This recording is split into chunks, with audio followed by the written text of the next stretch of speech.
So what's up everybody? Like I promised, I was gonna give you guys an update, and that's exactly pretty much what I will end up doing here. And so, as y'all will be able to see in the last video, pretty much I was in a little bit drawdown. Alright, could have been in a much more profit right now, could have been in more or less like 4 or 5% profit, but of course ended up getting stopped out, like more or less I call it a break-even trade. I'm gonna run through it, this trade as well, and I'm just gonna update y'all pretty much on every given single trade I'm taking on this 200k funded account. And as you'll be able to see pretty much right here, I was in approximate 2% drawdown, of course, on this given trade. I'm going to show you guys the execution here from FTMO itself as well, and all of those given things. But as you will be able to see right here, pretty much right now, I'm approximately in 631 profit. Not that, that much. But you can see, like, more or less in this given trade, you can see here, it just changed here. I just pretty much ran up to more or less 5% here, but then I did not pretty much just took one partial, and then it pretty much ended up trailing back to my stop loss, or the market pretty much ended up going back to the stop loss. I'll show you it all as well. And of course we're gonna cover it in this given call. We're gonna cover analysis and all of those things. I just pretty much always like to update y'all pretty much on the accounts, because I'm gonna be more or less 100% transparent, and I'm gonna show you guys the journey, etc., etc., for the 200k. But as you'll be able to see right here, made some progress at least. And you gotta be happy, right? 2% a week is all you actually need. Now, of course, my average is more or less like 5% a week, which is extremely good. It would just take me more or less 2 or 3 more weeks. Let's see. But let's see what ends up happening. But next trade is gonna be nice. Next trade is gonna be nice. So let's just run through the live metrics. So right here, as you will be able to see right here, you'll see this given trade in these two given trades. Both of them pretty much used, you can see here, this was the thing I stopped out and break even right here, just made 560. But of course, both used 20 lots. So on both of these trades, I actually got approximately 20 lots. So you can see here my previous break even trade here as well.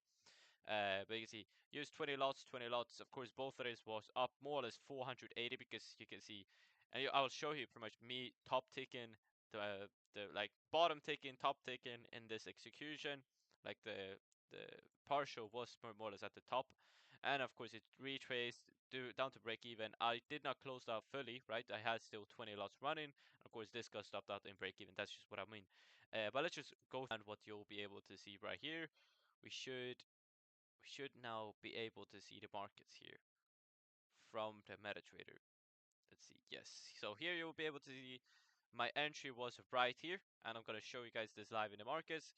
Of course, I was looking for it. We had a level marked out here. We took out previous daily low swept, trade on in here, retraced 2022 entry.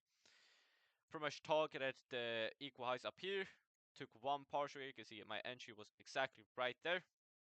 Buy and sold right there for approximately 400 or 4k profit, more or less 2%. I was up more, like I said, because I had another 20 lots running.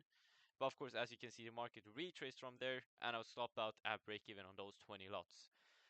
So I call this a break even trade. If I'm honest, even though I made 2%, it's still break even for me. All right, it's not any winning trade. A winning trade would have been like me literally making 10%, and I'm gonna show you like my full thought process, etc., etc. But I showed you guys the last execution as well. So let's just run through the given things, and I'm gonna show you the MetaTrader as well later in this video as well. So right now we are on the DXY. I'm just going to explain my thought process of this. Of course, we have been calling out the DXY to top out. Not There's non-financial advice, so everything I mentioned in this video, of course, shall be taken with a big grain of salt. You should not be following this.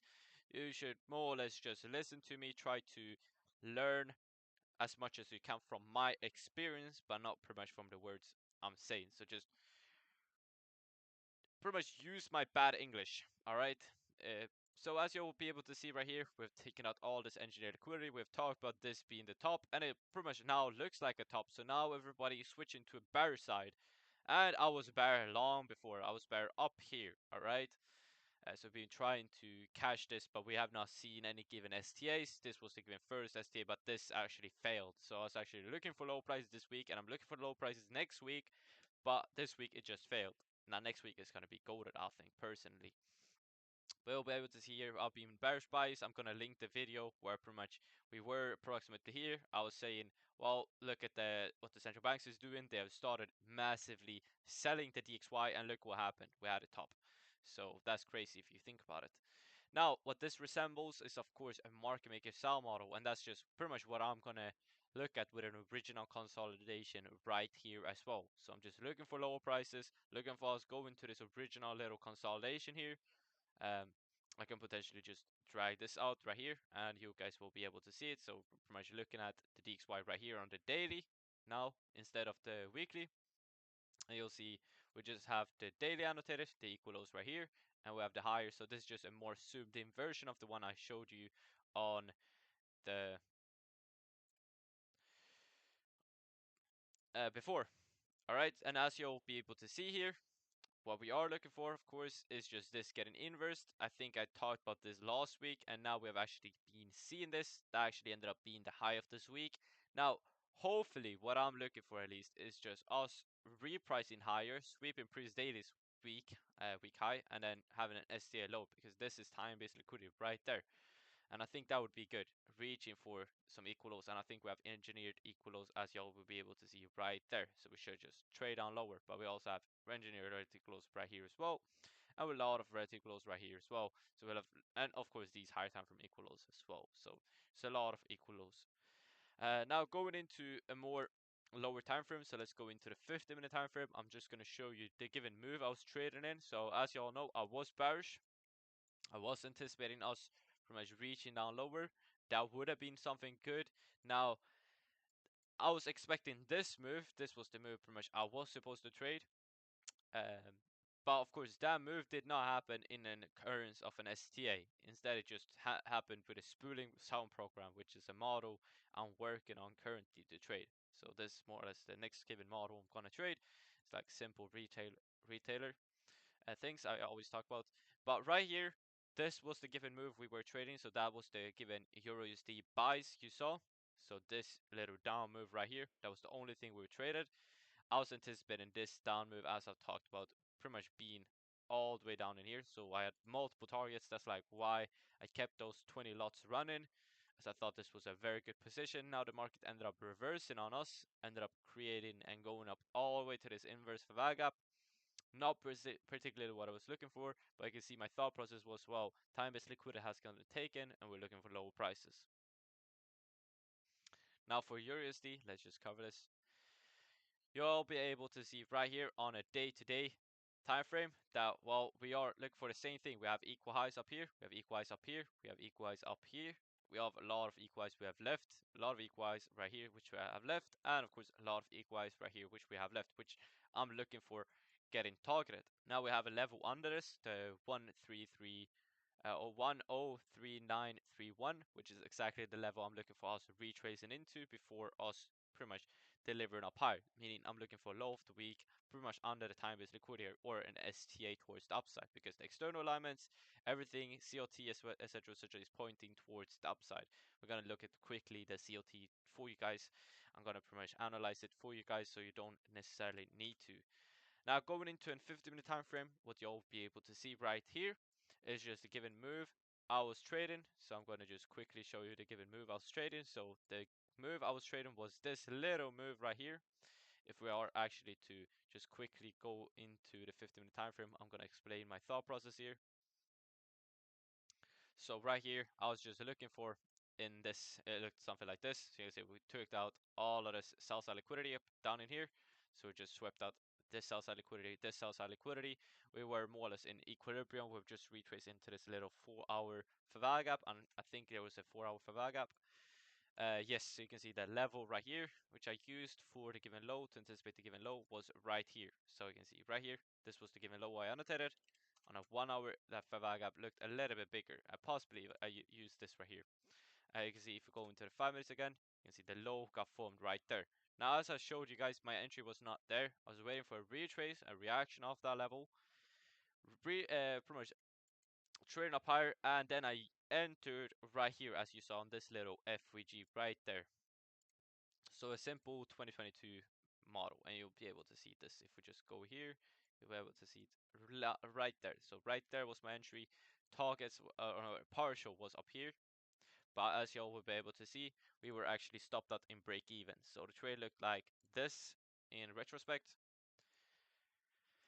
So right there, this was the trade, more or less an 1-2. Oh, I thought it was like a 1-2-3. I think my entry was maybe a little bit higher, so it ended up being like a 1-2-3. So I thought it was 1-2-3 at least, maybe potentially a little bit higher RR, but I don't think it was anything crazy.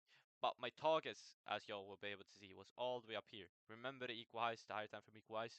I said external, we were looking for pretty much dark pools, etc., jumping in, reaching up higher, central banks pretty much repricing in and higher euro thanks to the COT, thanks to the externals. We're looking for it. We saw this externals, higher, saw this engineered buy side, trendline liquidity up here, and buy side liquidity here. As I was just looking for that getting targeted. Entry, of course, wise are here, stops, of course, at the terminus low. We just pretty much saw this getting swept right here. Now that's of course my first partial, and after that, as I said, we were stopped at in break even right there. So I could have made more profits, but if I would have let this run, that's STA, which I of course follow my rules. I don't pretty much stress out like an unprofitable trader. Um, I I've just following my rules, and you'll be able to see here. In retrospect, it maybe does not look that good, but in hindsight now it looks even better because you can see the equal highs repricing into the markets here. Now, what if we actually deliver down all the way to this low, into this level, and deliver up higher? Well, that would be an amazing ST, and that's something particular I'm looking for. So this is going to be something interesting, something real good. Hopefully, we'll be able to see. Now let's just move toward the more interesting stuff. So right here on the DXY, you'll be able to see how bearish we are actually. We actually are, and of course, I was right here. Even though I don't look at fundamentals, I was looking for all the way here. People were looking for a strengthening DXY with Trump in the office. I was looking for the Mar-a-Lago Accords. Please, everybody, go in and look up Mar-a-Lago Accords. It's pretty much Trump's plan to use the central banks to engineer the dollar lower. All right, using the central banks. All right. To pretty much facilitate a lower value dollar to strengthen the dollar, because you pretty much will have a more equilibrium in the trade deficits, because you'll have more manufacturers exporting from US. All right, because more countries will be buying US products because the American dollar is pretty much lower in value compared to the rest. So they're trying to pump the rest of the foreign currencies to make them stronger, so to make them pretty much be able to purchase American products. And of course, you're looking for American central banks pretty much engineering a lower amount of dollar. And that's exactly what I've anticipated. So if you go back, I'm going to link the video here again. That was exactly my theory. And that's exactly what happened. And you'll be able to see right here when Trump stepped into the office. All right, look at this. They started selling. So is that a coincidence? No, definitely not. Not when he stepped into the office, but like when he was inaugurated, etc., etc. Um, prior to it, like him winning the election, they already knew because he was talking to a lot of people. Now you'll be able to see the open interest has also gone lower. We're just looking for lower dollar. Now for euro, same thing here. We're just looking for higher euro here. You can see, well, they're just pumping the euro here. And you can see they were liquidated right here. I'm not going to go into so much detail because it's private. But we're just following the central banks. Now, of course, you will be able to see here, we should overall see a lower dollar now for the rest of the month. So according to seasonalities, we should see for the rest of this month at least a lower dollar. I'm skipping the 2 years, so I'm just focusing on these, but we should see a big drop in the dollar prices at least. As you will see a big strengthening in the euro here. And I think we're going to see a strengthen to the euro up onto August here. So August is peak, and of course we're going to see reprice to OT, etc., and market making model be complete. Anyways, I hopefully you guys pretty much really like this short little call, short little update. Why you should pretty much enable you pretty much use this information, but use it in a wise way. I'm gonna link the disclaimer here again. Thank you all so much for this video, and see you all in the next week.